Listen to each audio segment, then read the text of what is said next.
Halo Budum, selamat datang kembali di recap untuk MPL Indonesia season 13 minggu yang kedua. Dan ya sudah ketemu nih siapa pemuncak klasemennya. Logonya gua taruh di sini. Sekarang nggak jadi background doang, tapi kayaknya bakal ditaruh di bagian kiri atas. Dan kalau begitu tanpa berlama-lama lagi langsung aja kita masuk ke recapnya teman-teman. Mulai dari hasil, lalu nanti akan ada klasemen juga. Tapi gue akan membawakan di format yang berbeda. Dan buat teman-teman yang penasaran nanti langsung aja cek description sama cek pin chat gue buat ya mungkin teman-teman yang berminat ingin mencoba-coba ya kan mengutak-atik apa sih yang sebenarnya lagi gue lakuin sekarang ini teman-teman di awal recap kelas KB. So, check this out. Ya betul sekali teman-teman. Jadi gue bekerja sama lagi dengan Apip. Tapi jujur ini gue tidak mengambil sedikit pun komisi yang akan didapatkan oleh Apip itu sendiri.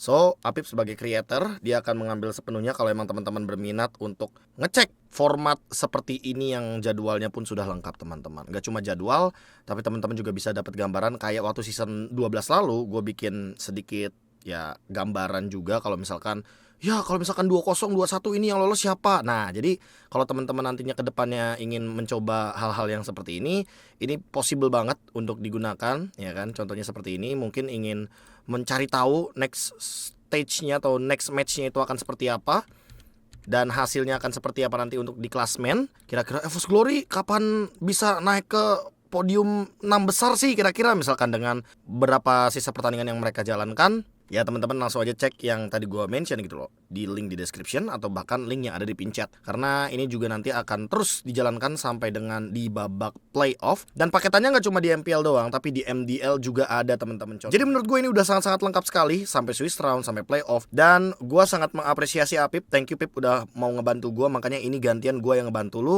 Kali aja nanti buat teman-teman ada yang tertarik untuk memiliki file ini, langsung aja klik link yang ada di description. So gue bakal mulai recapnya langsung dari hasil pertandingan terlebih dahulu yang ada di minggu yang kedua teman-teman. Oke, di minggu yang kedua full bakal kita recap dari sini dulu ya kan, dimana pertandingan pembukanya ada Rebellion Esports yang menang 2-0 melawan RRQ Hoshi. EVOS Glory dikalahkan oleh Aura Fire 0-2 tanpa balas. Di hari yang kedua yaitu adalah hari Sabtu, Bigetron Alpha juga harus bertekuk lutut di hadapan Alter Ego dengan skor 1-2. RRQ Hoshi dikalahkan di Royal Derby dengan skor 0-2 tanpa balas. EVOS Glory yang ternyata pecah telur memang dari game winnya, tapi tidak mendapatkan match win sama sekali di minggu yang kedua dan harus dikalahkan oleh Geek Farm dengan skor 1-2. Lanjut ke hari Minggu atau hari yang ketiga, ada Alter Ego yang bertemu dengan Onyx dan secara mengejutkan, Alter Ego mencuri 1 poin melawan Onyx. Yang kita tahu sendiri Alter Ego ada di papan atas tapi ternyata Onyx jauh lebih berkelas.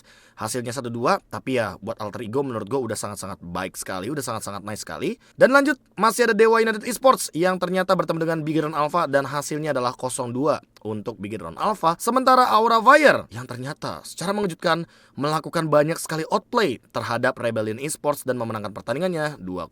Menutup minggu yang kedua dengan klasmen gambarannya seperti ini teman-teman. Tada! Ini klasmen yang chance untuk kalian lihat dari segi match rate-nya, win rate match-nya, lalu ada game win lose dan segala macamnya. Ini sangat-sangat memungkinkan juga untuk menjadi pembanding. Kenapa pembanding? Karena memang dari season lalu kan kita udah tahu sendiri lah ya, kalau misalkan yang namanya match win lose, match rate dan juga win rate game itu sangat-sangat berpengaruh sekali bagi hasil nantinya ketika memasuki babak playoff teman-teman. Dan kalau kita melihat dari klasmen, ya cukup ironis sedikit melihat sang pemuncak klasmen yang memang belum bisa dikalahkan sama sekali. Onyx terlalu kuat untuk MPL Indonesia.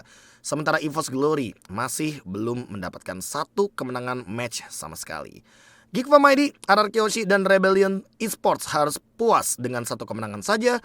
Dewa United Esports dan Aura Fire baru mengantongi 2 kemenangan. Dan sementara itu untuk Alter Ego dan Bigetron Alpha, mereka cukup safe. Mereka sudah mengamankan 3 kemenangan walaupun dengan 1 poin kekalahan. Dan itu dia untuk recap awal kita. Kalau begitu langsung aja kita masuk ke match atau klip yang pertama. Kita bakal mulai dari Rebellion Esports.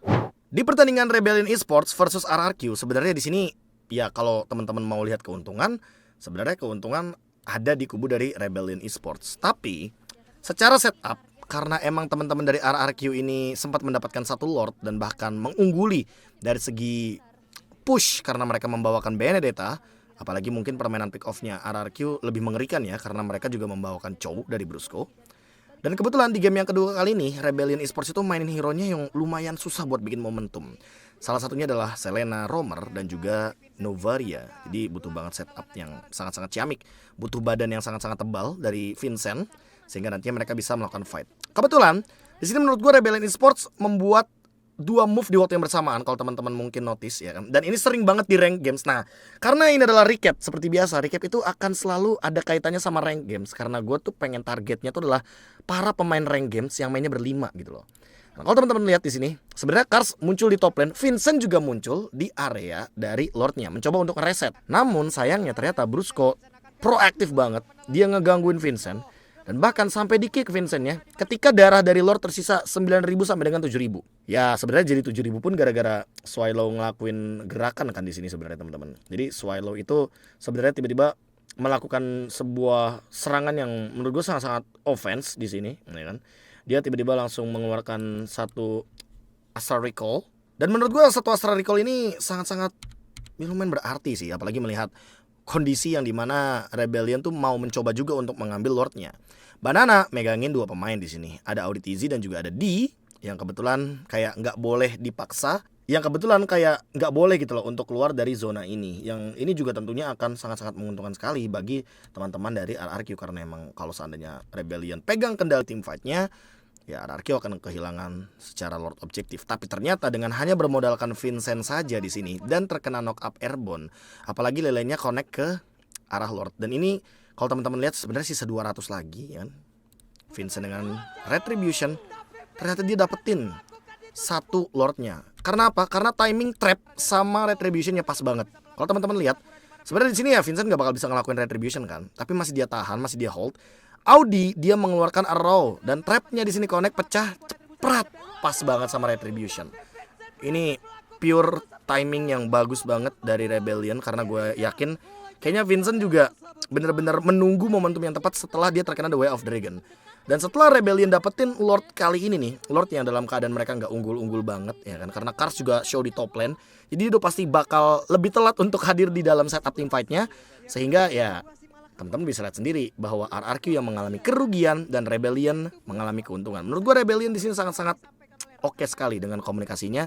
Dan Auditizi, itu kalau misalkan emang benar-benar ada komsnya ya, Auditizi sama Vincent ngambil Lordnya gara-gara ada trap di sana dan damage trapnya itu 200 tepat sasaran, itu kayaknya bakal keren banget sih sama Rebellion selama ini. Dan ini bisa menjadi indikasi kalau sebenarnya di rank games, let's say itu adalah roamer dan juga jungler kali ya yang punya damage. Roamer dan jungler ini tuh atau mid laner atau bahkan mungkin gold laner yang punya damage dan bisa engage langsung ke Lord, yang benar-benar tipenya burst kayak skill satunya Fredrin contohnya, atau bahkan kayak tadi tuh si Swallow lemparin bola ke Lord ya kan. Itu kan udah pasti punya damage tuh. Nah, kalian koms aja, koms sama junglernya, kira-kira kapan kalian bakal ngeluarin skill kalian, biar nanti retrinya tuh barengan sama utility yang bakal keluar dari teman-teman kalian. Contohnya kayak tadi, Swallow atau Auditizi, dia ngeluarin skill kan, ketika emang Lordnya lagi bener-bener dalam keadaan yang ya ini bisa diambil sama siapapun gitu loh. Swallow nyoba, Auditizi nyoba, tapi kebetulan di sini pas banget ya kan, ketika ternyata Retribution diambil sama Vincent dan trapnya pun meledak gitu loh. Kalau seandainya itu adalah mungkin Swallow, menurut gue mungkin bisa lebih cepat lagi sebenarnya, karena Swallow dan juga Vincent ketika damage dari Astral Recall dilontarkan lalu ada Retribution juga, ya minim-minim dia punya 3.500 damage yang bisa diperhitungkan untuk Retri dan juga Astral Recall gitu loh. Sehingga comms ini teman-teman antara jungler, mid laner atau bahkan roamer itu tetap akan terus berjalan sampai end game sekalipun, karena menurut gue di Lord fight kayak gini ya yang paling penting triangle-nya kompak atau enggak nih teman-teman. Selanjutnya adalah pertandingan Royal Derby RRQ versus Onyx, tapi gue bakal fokus ke RRQ-nya dulu teman-teman. Mungkin setelah klip ini baru kita fokus ke Onyx-nya. Kalau kita fokus ke RRQ, sebenarnya gue pengen ngambil satu kata aja, pressure dari RRQ di sini menurut gue masih sedikit kurang, sedikit aja teman-teman. Karena sebenarnya kalau teman-teman lihat secara gold, ini RRQ menangnya 5.000 loh, dan ini bukan gold yang sedikit teman-teman, ini gold yang banyak sekali dan menurut gue luar biasa loh. 5.000 gold di menit yang ke-13, dan ya sebenarnya bisa jadi poin plus buat teman-teman dari RRQ Hoshi. Ketika ya teman-teman ya, ketika tolong teman-teman notice dulu, ketika mereka bisa menguasai hampir keseluruhan map yang ada di dalam sini, area sini juga, dan bahkan mungkin di area sini. Kenapa bisa begitu bang? Ya karena menurut gue ketika lu lagi dalam winning condition, alangkah baiknya emang lu mengambil tindakan untuk melakukan pressure terhadap musuh. Itu kan yang sering di notice juga tuh sama Koyur kan. Kalau emang lagi dalam winning condition, Epic Brain juga sering tuh untuk nyekek musuhnya gimana caranya. Ya nggak perlu harus dapetin Lord dulu. Yang penting adalah gimana caranya mereka dapetin comms yang bagus. Either mereka dapetin point kill dulu. Karena kalau teman-teman lihat perbedaan levelnya Kairi dan juga Irat, ini ada 2 level. Sehingga by Retribution Battle aja seharusnya ya RRQ pasti bakal menang men. Kalau misalkan mau adu otot ya RRQ udah pasti bakal menang. Tapi Onyx adalah tim yang cerdik. Mereka mencari cara gimana pun untuk keluar dari zona yang cukup memberikan mereka tekanan, memberikan mereka pressure gitu loh. Sehingga teman-teman dari Onyx dapetin celahnya gitu loh untuk dapetin point kill. Dan point kill ini menurut gue sangat mahal sekali teman-teman. Karena targetnya adalah Irat. Iratnya terkena banyaknya slow evac, banyaknya serangan yang ada di depan sana, dan Iratnya di sini tumbang karena efek dari Lord. Lord ngamuk, seketika hilang, Boots ditumbangkan, tapi menurut gua pertukarannya ada Dawn di sana. Kairi walaupun beda 2 level, tapi karena nggak ada yang ngadu Retribution, tercurilah Lord di sini. Ini menurut gua pressure di dalam area jungle-nya, dan informasi yang bisa didapatkan sama RRQ Hoshi jadi minim. Sehingga ketika kita melihat bagaimana keadaan di area map yang emang Onyx tuh bener-bener kayak nggak mau keluar sama sekali, RRQ tapi masih nunggu di sini posisinya karena emang mereka bawain Rafaela sehingga mereka bermain cover dan tidak ada yang berani untuk membuka map karena mereka sebenarnya lagi winning condition. Ketika mereka ingin fight berlima masih fine, ketika mereka emang fokusnya nggak ke Lord gitu loh. Ketika mereka fokusnya ke Lord, wah ini bakal beda langsung fokusnya tuh lihat. Onyx mah fokusnya ke hero. Dan ini gimana caranya dari RRQ Hoshi dirugikan karena emang mereka kan yang mukulin Lord duluan, mereka yang provoke Lordnya. Dan dengan posisi seperti ini RRQ jadi rugi. Kenapa? Karena map pressure yang harusnya bisa mereka dapatkan, karena mereka secara map control mereka pegang, dan Onyx itu cuma tersisa base turret aja. Dan menurut gue di bawah nggak kalah-kalah banget, di mid juga nggak kalah-kalah banget, untuk wave minionnya di top lane juga nggak kalah-kalah banget. Sehingga pressure itu lepas begitu saja. Nah kan tekanan dari RRQ itu begitu lepas begitu aja. Jatuhnya RRQ yang tadinya ingin nyekek Onyx dengan mapping yang sangat-sangat minim, ternyata Onyx-nya lepas gitu loh, lepas kandang. Dan dari 5.000 gold, gapnya langsung comeback 2.300, tersisa 2.700 gold. Dan dari sinilah Onyx mulai dapetin snowballingnya di game yang kedua hingga akhirnya terjadi comeback teman-teman. Barusan kita ngomongin soal RRQ yang melepaskan pressure-nya dan berdampak dengan sangat-sangat buruk sekali karena Onyx langsung pegang kendali tim fight-nya. Dan kebetulan di fight yang sama, di match yang sama, Onyx melakukan gerakan yang menurut gue sangat-sangat wow sekali. Dan ini yang mungkin membuat Onyx tuh selalu unggul 1 langkah dibandingkan dengan tim-tim MPL Indonesia. Dengan salah satunya adalah mereka berani untuk mencoba sesuatu yang ekstrim yang mungkin akan teman-teman saksikan sesaat lagi. Di sini jadi posisinya sebenarnya Suns udah di cover dengan 4 pemain dari Onyx. Dan tentunya dia melakukan clear lebih cepat. Dia dapetin informasi juga kalau Irat ada di sekitar area jungle dalam. Dan tadi kan kebetulan Kai-nya juga sempat mendeteksi kalau ada Brusco dan Okta gitu loh yang muncul di area mid lane. Dawn juga ada di area mid lane sehingga membuat teman-teman dari Onyx setidaknya mendeteksi, oke, di dalam jungle dari RRQ Hoshi mereka standby dan gak akan ada yang di bottom lane karena kebetulan Skylar itu kayaknya sempat show tuh di bagian top lane, ya kan tuh. Skylar show di top lane, jadi ya udah pasti 5-5-nya ada di dalam area jungle-nya RRQ Hoshi sendiri. Suns di sini memanfaatkan satu ledakan dari Vexana. Wah, ini menurut gua kalau emang ini ngomongin game sense ya, ini orang sih game sense-nya luar biasa banget. Dia memanfaatkan ledakan ini, ledakan sekecil ini teman-teman. Ya nggak kecil sih sebenarnya, ledakannya besar. Tapi maksudnya informasi seminim itu dia dapatkan karena emang dia kan ada wave minion yang maju nih di sini. Wave minionnya kan maju kan ke depan. Ketika wave minionnya maju, ternyata di sini Okta juga terdeteksi oleh wave minion dari Suns. Sementara Suns-nya itu jatuhnya nggak terdeteksi teman-teman karena emang kebetulan di sini posisinya Suns itu dalam keadaan yang nggak bakal bisa dilihat sama Okta. Seketika, boom, ada bola Mystic Projectile, Okta connect dan nggak sempat untuk flicker atau bahkan mungkin Winter Truncheon, terkena instant kill. RRQ jadi kalah jumlah. Ini yang gua maksudkan tadi, pressure yang gerakan-gerakan yang membuat kayak tim lawan kita kalau misalkan dalam keadaan dia kalah dari segi objektif dan dari segi gold, bahkan dari segi teritorial, kita bisa menangin dengan cara point kill. Dan ini juga salah satunya. Skylar di press, ya kan, bener-bener gak dikasih untuk ngelakuin deliver damage, ditumbangkan dengan permainan front to back. Albert dapetin double kill. Dan bahkan dikejar terus tuh sampai base. Lu lihat tuh, pressure-nya Onyx nggak lepas sama sekali. Dan ini juga salah satu dampak ketika Onyx tuh diberikan ruang ya untuk mereka ngelakuin setup. Lihat, mereka tanpa adanya minion aja mereka tabrak gitu loh. Dan akhirnya di sini comeback pun tercipta. Dari yang awalnya RRQ Yoshi unggul sekitar 5.000, sekarang ternyata Onyx unggul di 3.000, artinya comebacknya 8.000 gol teman-teman.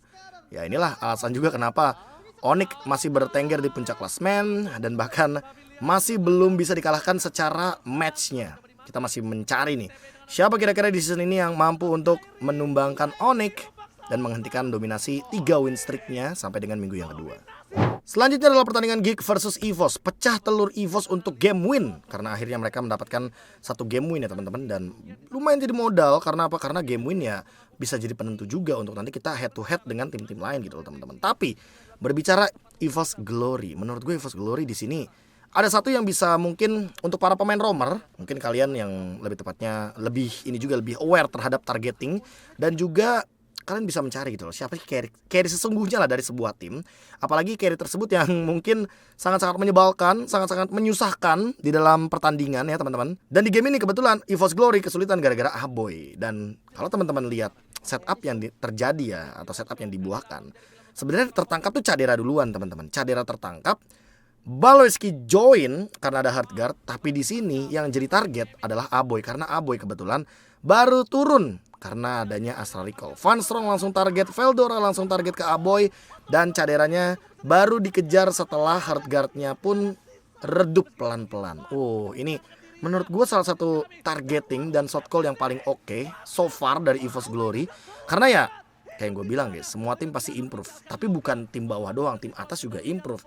Yang menandakan kalau hal-hal kayak gini ya belum tentu akan terjadi kembali, atau jangan-jangan akan terjadi kembali dengan gerakan yang lebih eksplosif. Tapi menurut gue, untuk para roamer pada intinya ya, kalian tuh nggak harus kok engage ke arah gold laner, karena yang namanya core itu kan ada di mid laner, ada di jungler juga kadang untuk jungler-jungler assassin. Tinggal kalian pilih gitu loh, yang sekiranya paling memungkinkan untuk langsung instant kill atau langsung ditumbangkan atau langsung di take down dengan combo yang mungkin teman-teman kita ready, entah XP laner atau bahkan mungkin gold lanernya. Sebisa mungkin eksekusi secepatnya, karena kalau misalkan nggak tereksekusi jatuhnya kita yang rugi gitu loh. Karena decision roamernya udah oke, semua targetnya juga harus nge-follow up si roamer. Itu pentingnya komunikasi juga teman-teman. Makanya gue bilang recap MPL itu pasti main 5 gitu loh. Game pertama dimenangkan oleh EVOS Glory, dan menangan pertama juga untuk EVOS Glory tentunya teman-teman. Di pertandingan yang sama, di match yang sama, Geek versus EVOS. Sebenarnya lagi dan lagi kalau emang kita melihat hasil akhir, Geek menang 2-1. Tapi yang pengen gua spotlight dari Geek adalah ketika mereka mengubah lose condition jadi winning condition.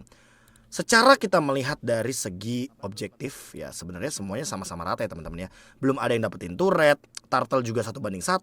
Tapi point kill itu dipegang sama EVOS Glory, yang menandakan kalau sebenarnya mereka cukup mendominasi di early game-nya. Tapi ini dia poin penting 30 detik sebelum adanya turtle. Seperti biasa teman-teman, gak cuma XP laner, gak cuma roamer, bahkan kalau kalian mau ganyang junglernya juga boleh. Kenapa bisa begitu?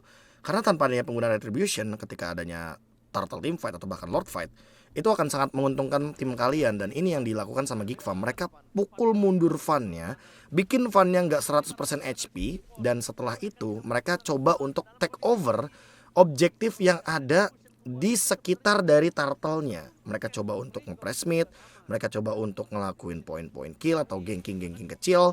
Dan ketika turtle-nya sudah muncul, teman-teman dari Geek Farm itu yang lagi lose point kill, ya sebenarnya secara objektif mereka emang gak kalah-kalah banget.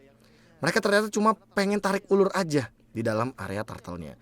Dan sebenarnya ini sih yang mau gue mungkin highlight dari Geek Farm ya. Satu-satunya cara untuk mereka mungkin bisa memenangkan kondisi adalah dengan memasakkan teamfight di area turtle. Tapi emang target mereka tuh bukan objektifnya, target mereka bukan lordnya, bukan dari segi turtle-nya juga, tapi dari segi point kill-nya. Dan teman-teman bisa lihat di sini, walaupun tidak ada Van, tapi teman-teman dari Geek Farm itu nggak mau sama sekali untuk all in turtle-nya. Lihat, mereka malah reset turtle-nya, ya kan? Turtle di reset, mereka cari target hero, ya kan? Bahkan sampai warlord hilang pasif. Terus di sini tim fight-nya terbagi jadi 2, Lord-nya tiba-tiba muncul, ya kan? Karena di menit yang ke-8 dong, turtle pasti evolve gitu loh, jadi Lord. Dan kebetulan di sini ada satu momen di mana Aboy dapetin Van Strong Super Red tumbang karena Blazing Duet dan juga adanya gerakan dari Aboy, dan hampir ada 3 target tuh yang dalam keadaan terancam. Seketika yang awalnya Geek kalah dari segi point kill, ternyata Geek malah take over. Hanya karena emang lagi dan lagi teman-teman, untuk sekarang yang namanya objektif turtle itu nggak melulu kita dapat turtle kita menang secara keuntungan gitu loh. Kita dapat turtle mungkin bisa kita dapat turtle, tapi kalau ternyata kita dapat turtle tapi teman kita tumbang 3, musuh nggak ada yang tumbang, ya udah pasti rugi gitu loh. Dan musuh udah pasti bakal lebih diuntungkan walaupun kita dapetin turtle buff. Kan kita tahu sendiri turtle buff kan ada shield absorb dan segala macem, ada banyak benefitnya lah. Tapi kalau emang trade-nya ternyata nggak sepadan, turtle ditukerin sama 2 point kill tanpa adanya pertukaran sama sekali, yang menurut gue ini sangat-sangat merugikan bagi teman-teman dari EVOS Glory salah satunya.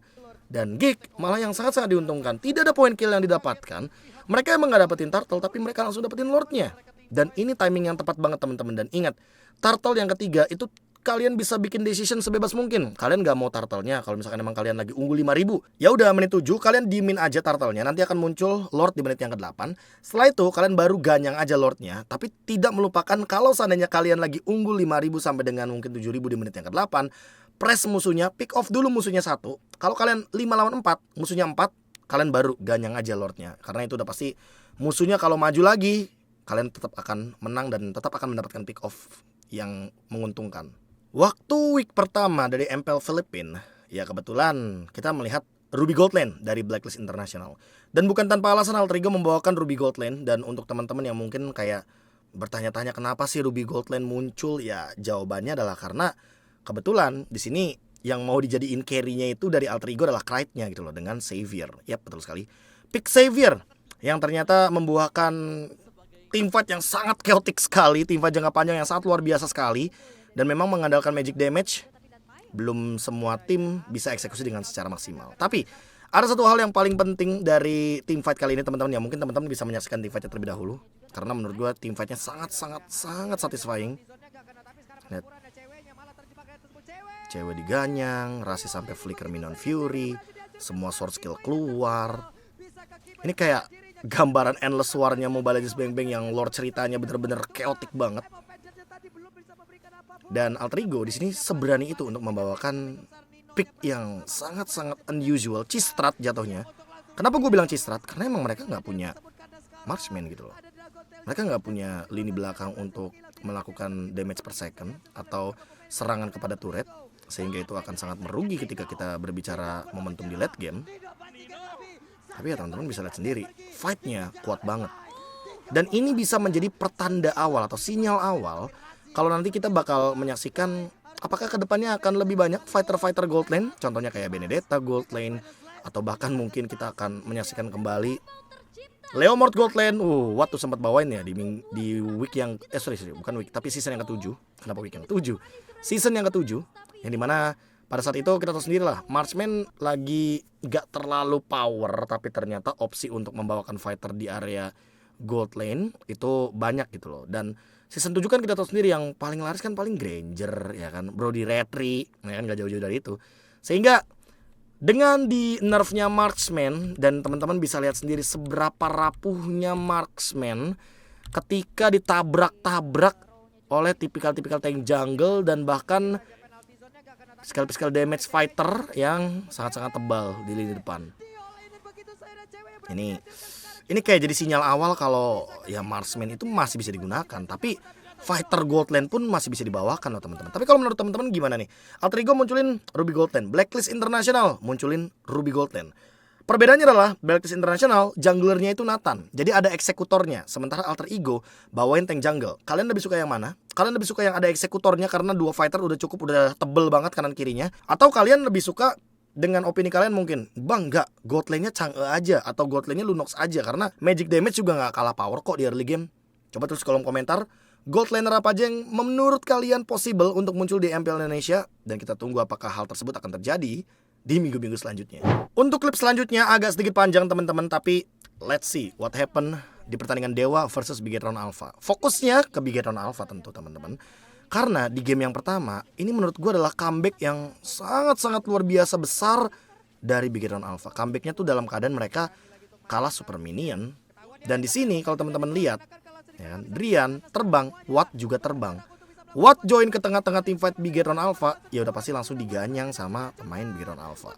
Fightnya sangat chaotic, fightnya sangat luar biasa, ya kan? Semuanya keluar skillnya pokoknya, nggak ada yang terlepaskan sama sekali sword skillnya.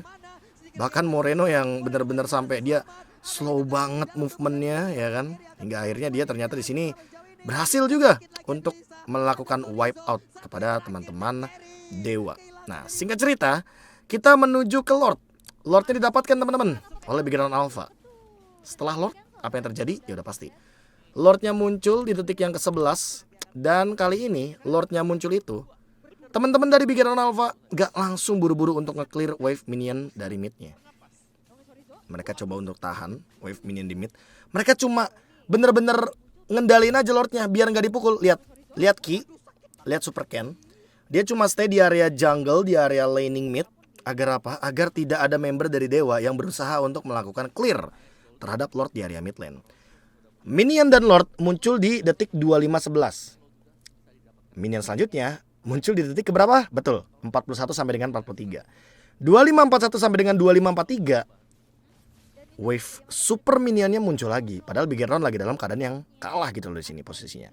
Mereka mencoba untuk mendorong top lane dulu, bawahnya coba untuk ditahan karena kebetulan di bottom lane Wattnya juga show, ya kan? Jadi mereka lebih berani untuk melakukan movement di bagian top lane. Midnya masih belum di clear, cuma dipantau-pantau aja sama Moreno.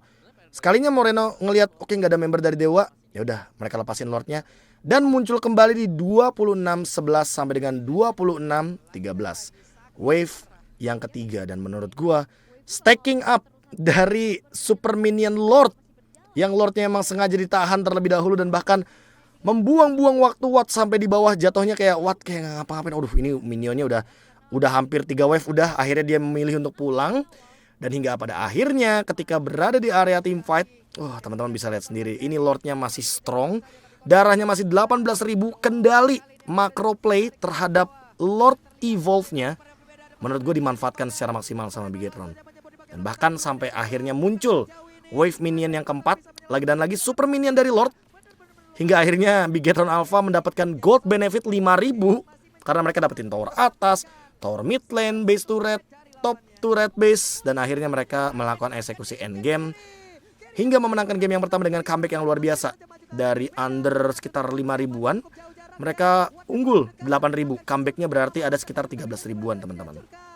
Ya, menurut gua dari kesimpulan klip tadi ya teman-teman udah bisa ngerti lah ya, kalau misalkan emang Lord Evolve dan geraknya itu ke mid, ya teman-teman gak perlu cepet-cepet untuk clear mid lane wave minion musuhnya. Teman-teman tinggal pantau aja, diemin aja, biar Lord mengerjakan tugasnya. Kecuali kalau emang ternyata super minion Lordnya udah mulai kalah jumlah nih, mungkin kalian harus nih bantu pelan-pelan pakai basic attack atau pakai skill-skill yang emang single target sehingga nantinya Lord masih bisa bertahan hidup. Dan silakan manfaatkan super minion dari Lord Evolve seperti Bigetron Alpha sampai dengan 4 kali wave muncul hingga akhirnya mereka menutup game dengan kemenangan. Singkat untuk Dewa, menurut gua teman-teman, Dewa ini kan bawain Kaja dan juga Kari. Menurut gua ini satu hal yang lumayan penting di rank games juga, terutama ketika mungkin kita membawakan Kaja dan ternyata damage yang kita hasilkan itu tidak maksimal.